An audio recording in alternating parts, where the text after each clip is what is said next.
You know, the fundamental question for most people throughout the ages has been, who am I? But for a reincarnationist, the question is, who was I? These people don't have come as you are parties, they have come as you were parties.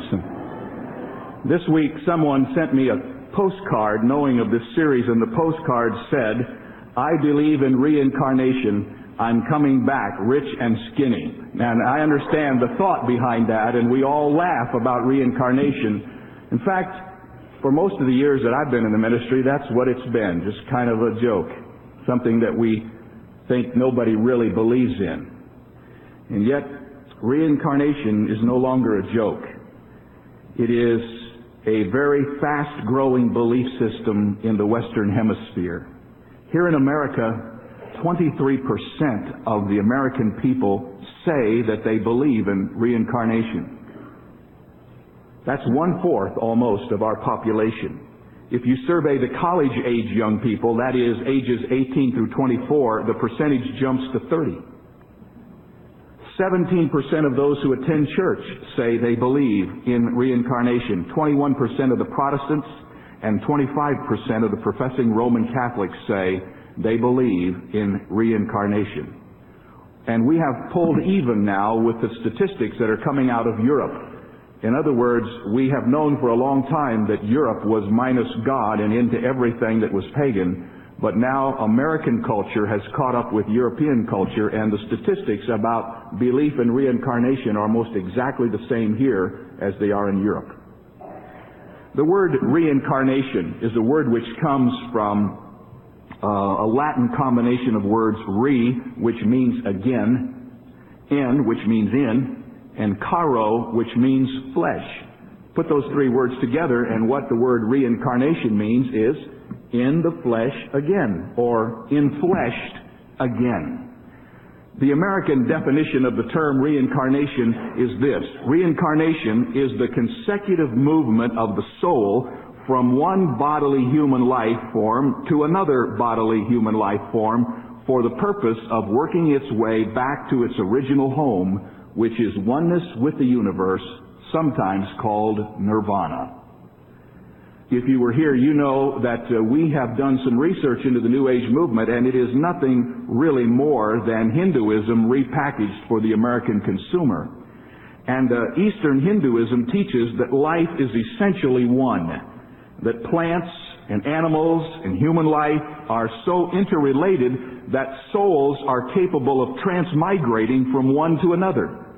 In India, for instance, a person living today could have been a plant, an animal, or a mineral in some previous existent life. Hinduism does not believe in death. They believe that every soul lives forever and continues to transmigrate from one life to another until it is able to achieve nirvana, which is being absorbed back into the cosmos or back into the one. Now, American reincarnation is different to some degree than Eastern reincarnation in that we have done away with the movement of souls out of the human realm. American reincarnationists do not teach that souls can transmigrate from a human form, for instance, to an animal or to a rock. Most American reincarnationists just cannot accept that, and so they stay within the human realm. Back in 1984, Shirley MacLaine was given the feature position on the cover of Time magazine. I have that copy in my file on the New Age movement. The title of the article about her was, "The Best Years of Her Lives." And in the article, this is what she said, and I'm quoting Shirley MacLaine. She said, "I know that I must have been many different people in many different times." She claimed to have been a former prostitute. She was her own daughter's daughter, an Inca in Peru, a male court jester who was beheaded by Louis XV of France. She discovered these past incarnations with the aid of mediums, meditation, and in at least one situation, acupuncture. As she was decapitated by Louis XV in a previous life for telling impertinent jokes, MacLaine said she watched her head rolling on the floor, it landed face up, and a big tear came out of one eye. End of quote. She also remembered very clearly the feeling of living in Atlantis. She said, "I was a man, a great teacher, very much in love with my wife. I couldn't stand the thought of drowning, so I killed myself." McLean was also once a child raised by elephants, and she has actually spent time sleeping in the pyramids of Egypt trying to find her former selves. In her opinion, we go around maybe 50 to 100 times in our spiritual evolution.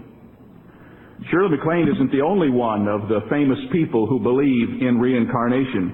Sylvester Stallone was supposedly once beheaded by the Jacobins in the French Revolution. He claims to have been an American Indian, a monkey in Guatemala, and a wolf. Unsurprisingly, Stallone told Time magazine that when he comes back the final time, he would like to be the heavyweight boxing champion.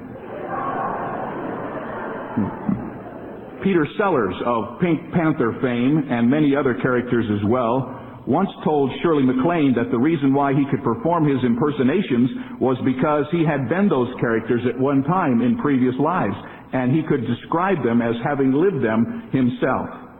General George S. Patton of the United States forces in North Africa, Sicily, and the invasion of Europe, which led to Hitler's defeat, saw himself as a reincarnation of one of Napoleon's generals, a legion commander in Caesar's army, and a leader who fought beside Richard the Lionhearted in the 3rd century. Hollywood actress Anne Francis believes that she was Mary Magdalene's daughter in a former life, and zany former talk show host Morton Downey once said, "I've got to recycle myself somehow. I am energy, I know. I don't know if it will take me to heaven or whether I'll come back as a battery in someone's flashlight, but I believe I'll go on." Werner Erhard, the founder of EST, once said, "How do you know I'm not the reincarnation of Jesus Christ? You wouldn't believe the feelings I have inside of me." End of quote. These are just a few of the samplings from people that you and I have heard about, people who today, intelligent, modern, American, famous people, who believe with all of their hearts in the doctrine of reincarnation. Now, if we're to understand this whole thing, there's one concept we have to learn about beside reincarnation itself, and it's the concept of karma. The concept of reincarnation is unknowable apart from the understanding of the doctrine of karma. Karma is a term which comes out of Hinduism and is adopted by the New Age people. It is a term which means literally doing deeds, action, or work. And to the Eastern Hindu or the Western New Ager, karma is an irrevocable law that says that everyone gets what he or she deserves.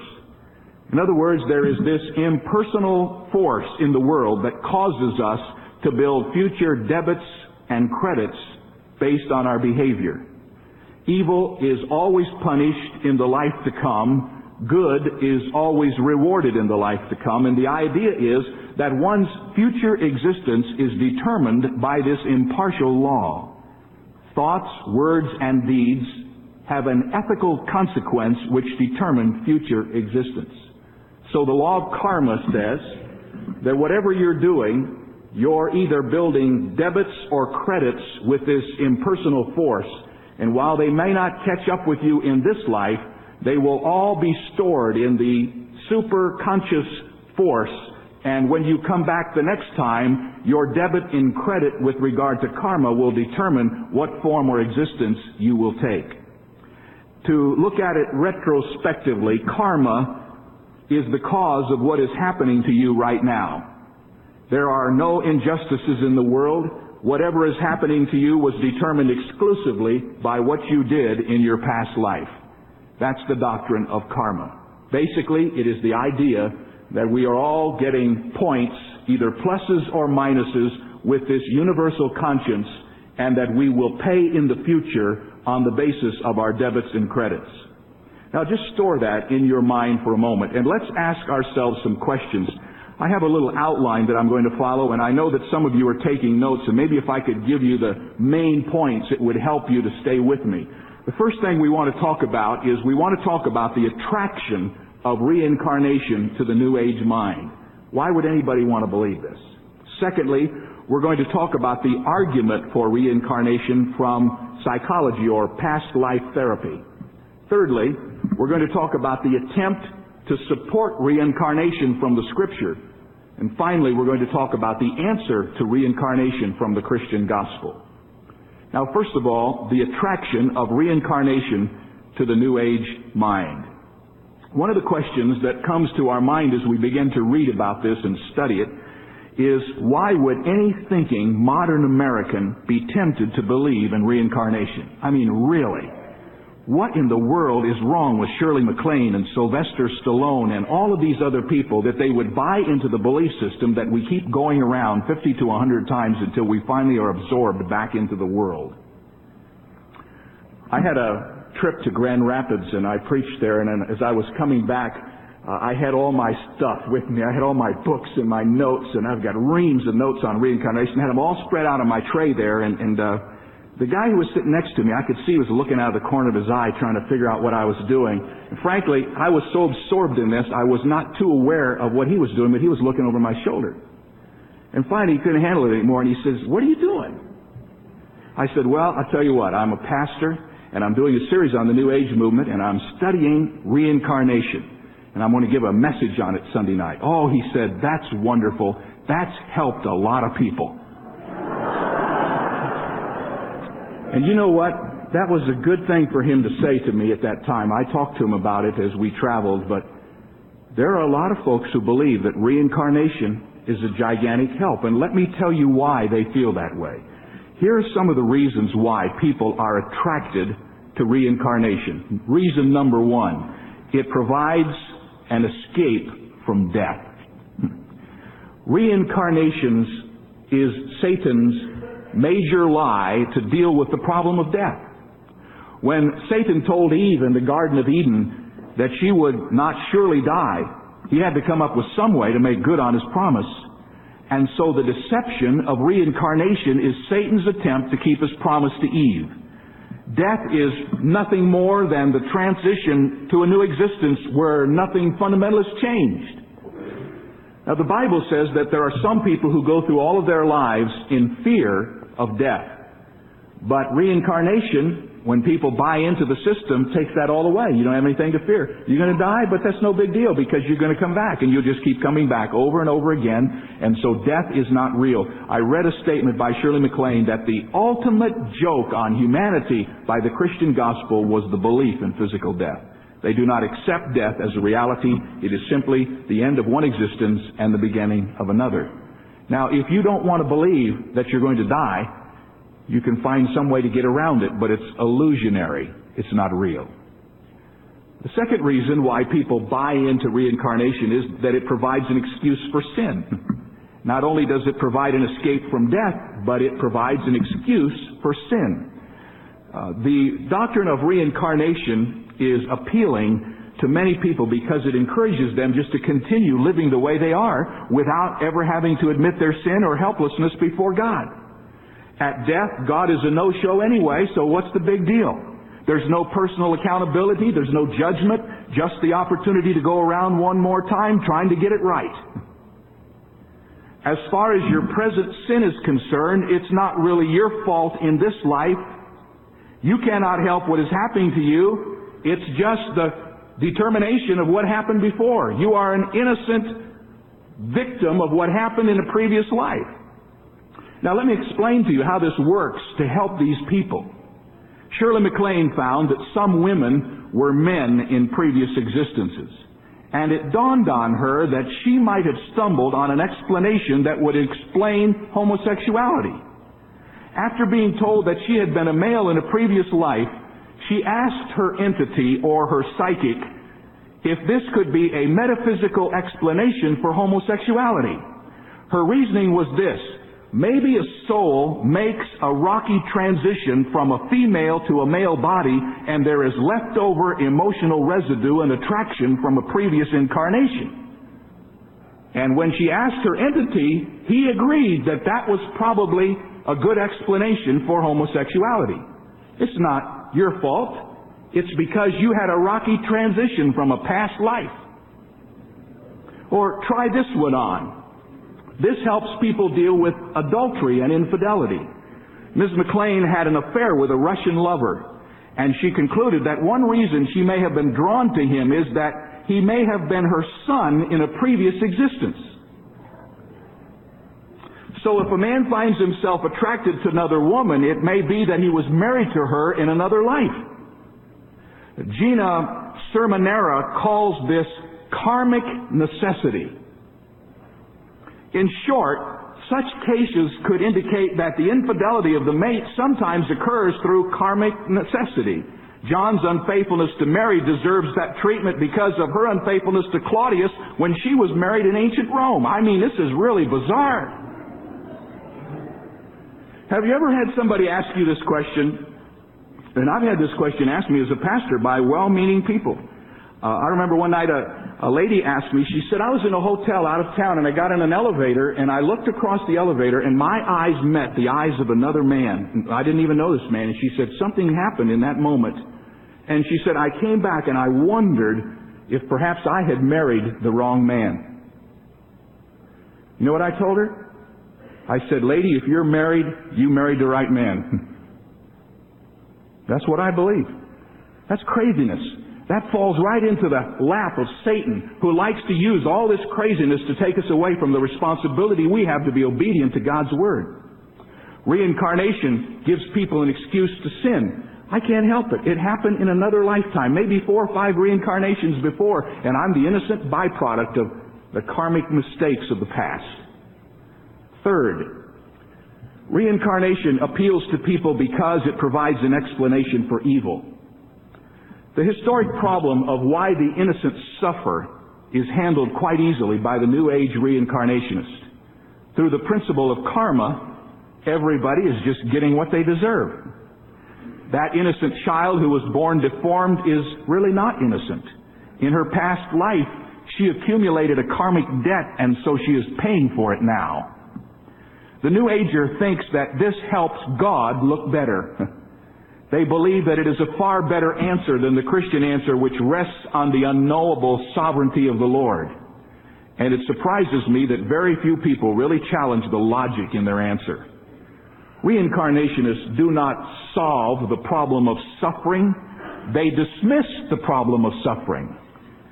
They say it isn't a problem of the suffering of the innocent. They're not innocent. They are guilty because of karmic debt that has come to them from a past life. And I have to ask ourselves, what kind of God can you imagine would punish the children of one generation for the sins of adults of another generation, and the children do not even remember those sins, cannot comprehend what they are? Reincarnation only pushes the problem of suffering further back into the past. It doesn't solve it at all. To try to help you understand how really crazy it is, let me postulate this untrue scenario. Hitler died in 1945. Let us suppose that he was reborn in 1947 as a crippled baby boy named Edgar Jones. Edgar, who was born in New York, has no idea that he is really Adolf Hitler reincarnated, or that he is suffering for the crimes of the Nazi Fuhrer. It is at this point that the sense of justice in reincarnation falls apart. For the truth of the matter is that only Adolf Hitler can work off his karma and be punished for his evil deeds. But he's gone. Since his personality actually ceased to exist in 1945, and little Edgar Jones now bears the massive burden of Hitler's karmic debt, Hitler cheats the hangman and Edgar is victimized.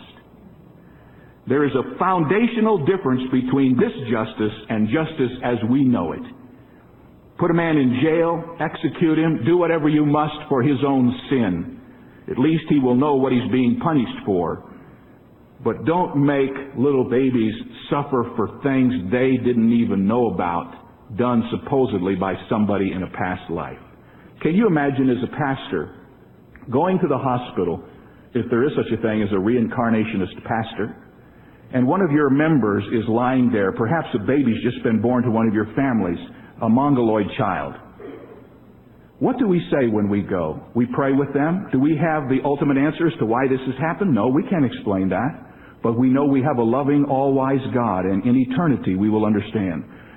To me, that's far greater comfort than going to the hospital and say, "Oh, I see karmic debt has caught up with your child." Who are we kidding? Reincarnation provides an explanation for evil, and it attracts people for that reason. One final reason why reincarnation is bought into by so many people today.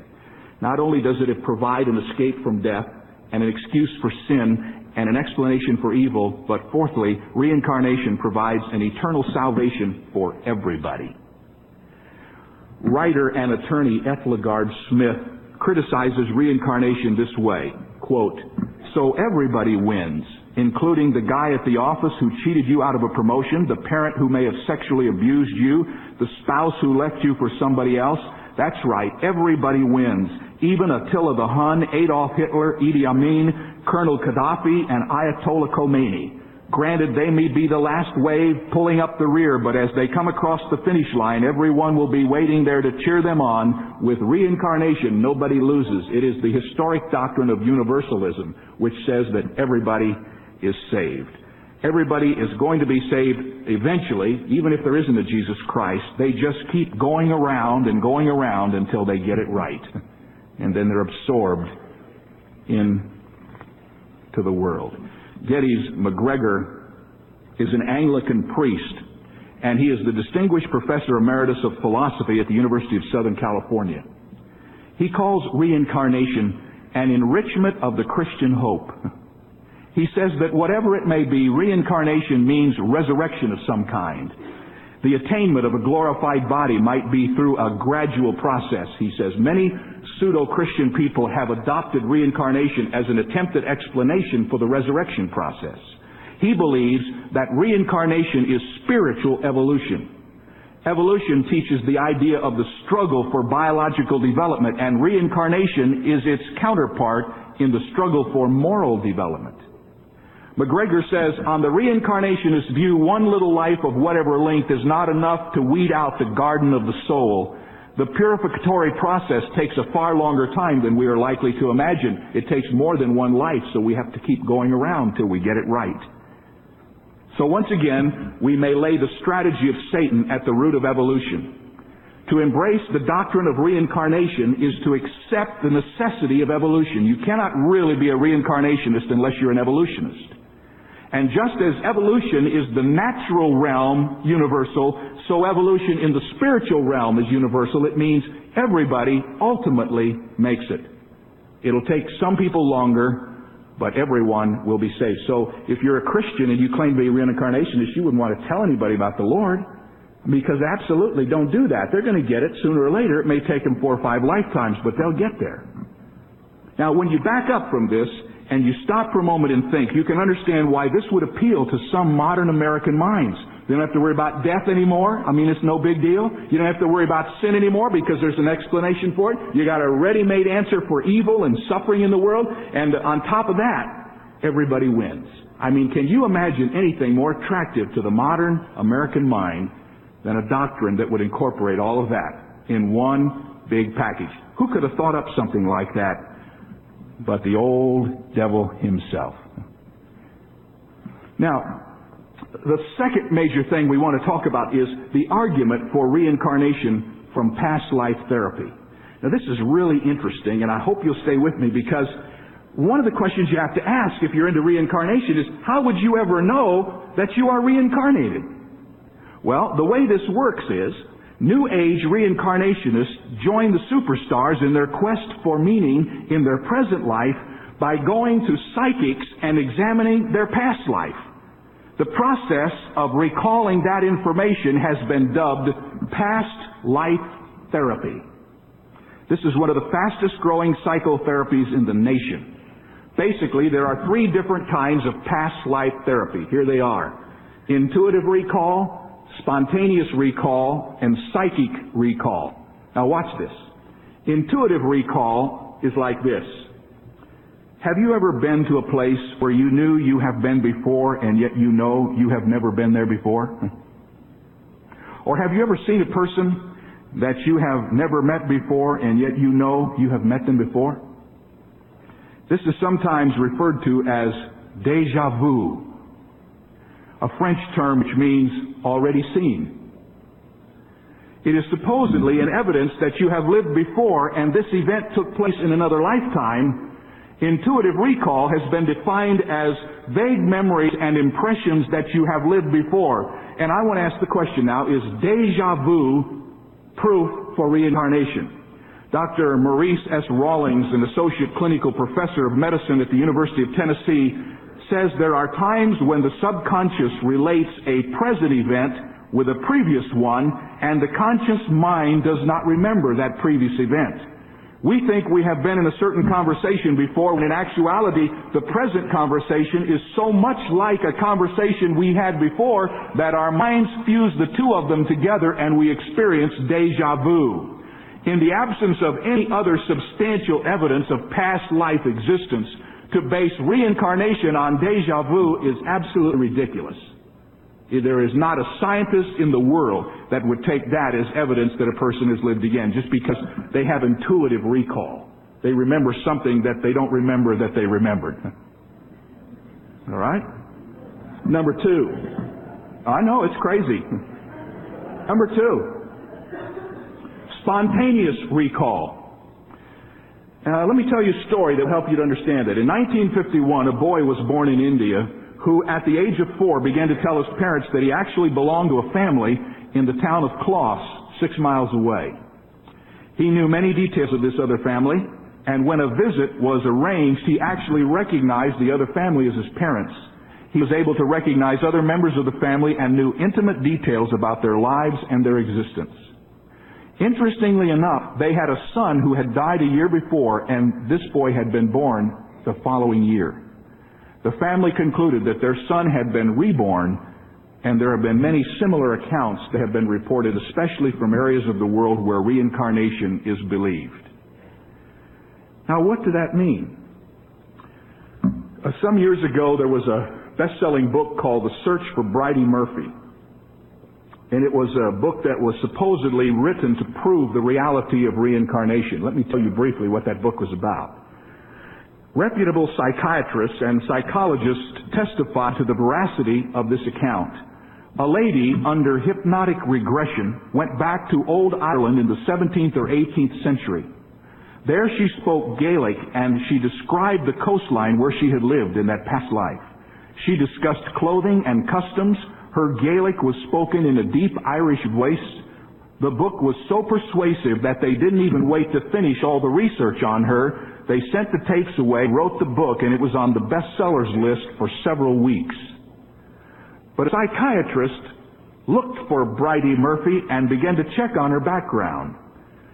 And when we found her, she took a lie detector test, and although she was telling the truth under a lie detector test, the psychiatrist was still not satisfied concerning the thing that had been reported, and he continued to examine the evidence. After several months of intensive study, he discovered that Bridie Murphy never existed at all, but was the figment of a child's imagination. This lady had spent most of her early childhood in the presence of her grandmother, who spoke Gaelic and who had books around her house that told the story of old Ireland.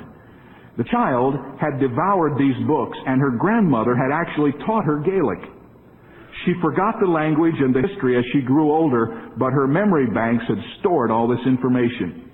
Under hypnotic regression, she went back to the time when she was 3 and 4 years old and began to spew out in Gaelic everything that she had known at the time period in her life. It was so convincing that it was taken as absolute proof that she had actually lived before at another time and in another place. And after the book was published and all this research was finished, they had to retract the book and give an explanation. The spontaneous recall had played tricks on the people. They thought that what they had learned was evidence that they lived in another lifetime and had nothing to do with that at all.